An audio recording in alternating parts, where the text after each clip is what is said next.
eu sempre tive um compromisso, depois que isso aconteceu na minha vida, de onde ir testificar, porque Deus falou comigo para eu contar.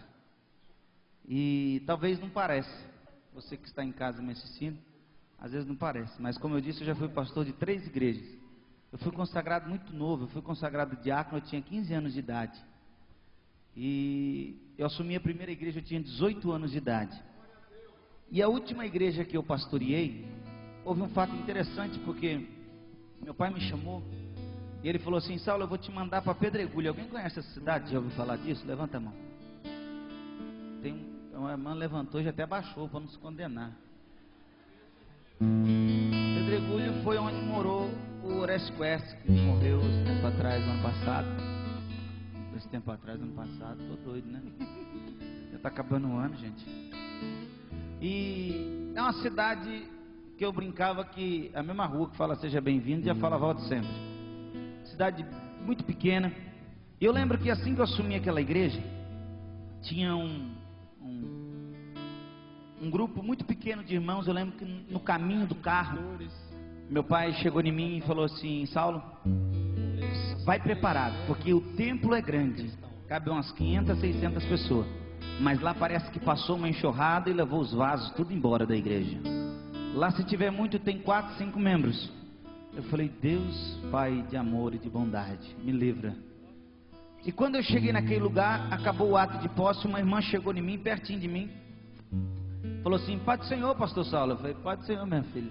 Ela falou: seja bem-vindo, viu? Eu falei: obrigado, pelo menos uma palavra boa nesse lugar. Ela falou: olha, Deus é fiel na sua vida. Diga para quem está do seu lado aí: Deus é fiel. Se você estiver na tua casa com alguém, diga para quem está do seu lado: Deus é fiel na sua vida. E aí eu falei: obrigado, irmã. Mas eu comecei a perceber que todos os cultos essa mulher dizia: Deus é fiel. Pai do Senhor, irmão, Deus é fiel. Pai do Senhor, Deus é fiel, Deus é fiel, Deus é fiel. Aí eu peguei e falei assim: tem coisa errada para essa irmã dizer tanto assim que Deus é fiel. Aí um dia eu estava numa panificadora comprando uns pães ali, cidade pequena, quando de repente chega eu conversando com um homem da padaria, ateu, não acreditava em Deus por nada, eu tentando convencer esse homem, porque ele doou o gesso da igreja toda, e eu queria que ele fosse pelo menos lá para a gente fazer um culto de ação de graça, pelo que ele tinha feito pela igreja. E de repente ele chega e eu escuto uma voz atrás de mim: Pai do Senhor, pastor Saulo. Eu falei: meu Deus, parece que eu conheço essa voz. Quando eu olhei para trás, era a irmã Maria. Ô, irmã Maria, pode falar mais baixo, todo mundo sabe que eu sou pastor da igreja. Ela falou: ei, pastor, Deus é fiel, hein? Eu falei: é verdade, Deus é fiel, irmã. Ela chegou perto do padeiro, olhou bem, apontou o dedo no nariz dele e falou assim: rapaz, esse câncer que você tem, nem sua mulher, nem seus filhos sabem, porque você está com medo de contar e abalar a estrutura da tua família. Mas Deus manda dizer para você que Ele é fiel, e se você for para a igreja, Ele vai te curar. Aí até eu bambiei as pernas. Eu falei: não é que essa mulher é de Deus mesmo? E essa mulher continuava dizendo: Deus é fiel. E um dia eu não aguentei, a igreja foi crescendo, um dia eu não aguentei. Eu falei: enquanto a mocidade louva a Deus, a irmã Maria entra na sala minha, tinha uma porta do lado do altar, e eu, pastor com jeitinho brasileiro, eu cheguei e falei assim: irmã, não leva mal não, mas eu gostaria de fazer uma pergunta para a irmã. Ela falou: pastor, eu estou aqui para responder o que o senhor quiser, mas antes, Deus é fiel na sua vida, viu? Não é possível. Eu falei: irmã, mas justamente porque Deus é fiel que eu queria falar com a irmã. Aconteceu alguma coisa de sobrenatural para a irmã dizer tanto assim que Deus é fiel? Eu estou curioso com isso. Ela falou: pastor, aconteceu, mas antes que eu conte para o senhor, é isso aí. Ela falou: pastor, quando eu casei, eu tinha um sonho muito grande de ter filhos. E assim que eu casei, eu descobri que eu não podia ter filhos. E durante 7 anos, sobe no monte, campanha de manhã, de tarde, de noite, de madrugada, e nada. E eu sempre dizia: Deus é fiel, Deus é fiel, Deus é fiel. E depois de 7 anos, um mês, eu senti algo diferente no meu corpo. Eu fui fazer o exame, eu constatei que eu estava grávida. Eu falei: ô irmã, me perdoa, pode dizer que Deus é fiel. Ela falou: não quis ouvir, vai ter que ouvir até o fim agora. Ela falou assim: minha filha nasceu, cresceu. Quando ela pegou uma idade de 9 para 10 anos, ela foi acometida de uma doença por nome de leucemia. Caiu todo o cabelo da minha filha. E os recursos que tinha em Pedregulho se limitaram. Levamos para Ribeirão Preto, que é um hospital das clínicas, perto de Pedregulho. E quando pensa que não, ela foi se definhando, foi piorando o quadro dela, e eu sempre dizendo: Deus é fiel. Diga mais uma vez para quem está do seu lado, por favor. Aí quando de repente um dia os médicos me chamaram e não teve solução. Falou: olha mãe, a gente estamos com um termo aqui para a senhora assinar. A sua filha só está viva porque ela está ligada sobre aparelhos de oxigênio. Tudo que a medicina podia fazer já foi feito. Todos os medicamentos que damos para ela, o corpo rejeita, não aceita mais. Então entendemos que se desligarmos o aparelho, a tua filha vem a óbito. Então entendemos, se a senhora permitir, nós vamos deixar a sua filha descansar essa noite. Ela olhou para mim e falou: pastor, naquele momento eu peguei a caneta e olhei bem no olho daquele médico, e começou a sair lágrimas dos meus olhos, e eu disse: doutor, a minha vida pode parecer com a de Jó.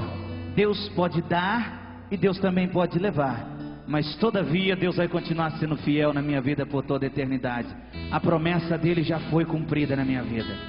Ela falou que saiu dali e chorou a noite inteira na sua casa. No outro dia, bem de madrugada, foi lá buscar o corpo por volta de 5, 6 horas da manhã.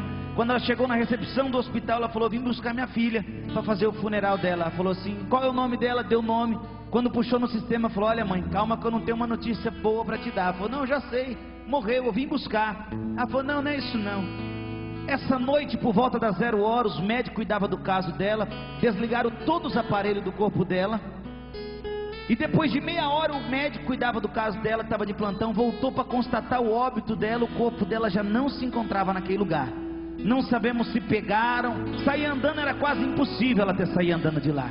Mas estamos procurando, o hospital é muito grande, também estamos procurando. E ela contando que desesperada, entra para dentro daquele hospital e começa a entrar num quarto no outro. Os médicos e enfermeiros falaram assim: não pode sair andando assim, gritando dentro do hospital, não pode fazer isso. Ela falou: pastor, eu ignorei tudo naquele momento e comecei a entrar num quarto no outro, pedindo pela minha filha. Subi no andar de cima, entrava num quarto do outro. Quando eu cheguei no 3º andar, eu caí de joelho prostrado no chão e disse: Deus fiel da minha vida, eu tenho direito, pelo menos sequer, de velar minha filha ainda. Pô, pastor, quando eu olhei para o meu lado direito, tinha uma porta que não estava aberta e nem fechada. A porta estava meio aberta, e eu vi uma perninha de uma criança que correu. Na hora eu falei: a perna da minha filha, tem uma mancha na batata da perna direita, só pode ser a perna da minha filha. Mas quando ela entrou dentro daquele quarto e viu a filha dela sem cabelo, coradinha, brincando com 2 crianças naquele quarto, ela caiu de joelho novamente no chão, prostrada, e falou: minha filha, o que aconteceu com você?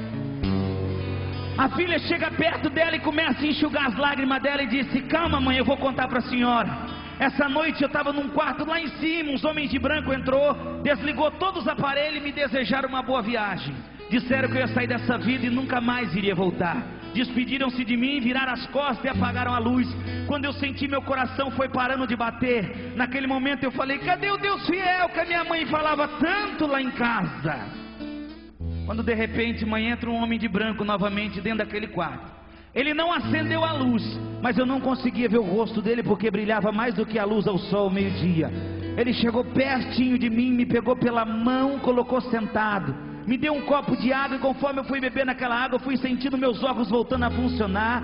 Ele me colocou de pé novamente e falou: minha filha, pode sair correndo para dentro desse hospital, pode correr, você está curada a partir de agora. Mas quando você vê a tua mãe, você fala para ela que eu sou fiel na vida dela, até o arrebatamento da igreja na face dessa terra. Diga mais uma vez para quem está do seu lado: Deus é fiel na sua vida, irmão.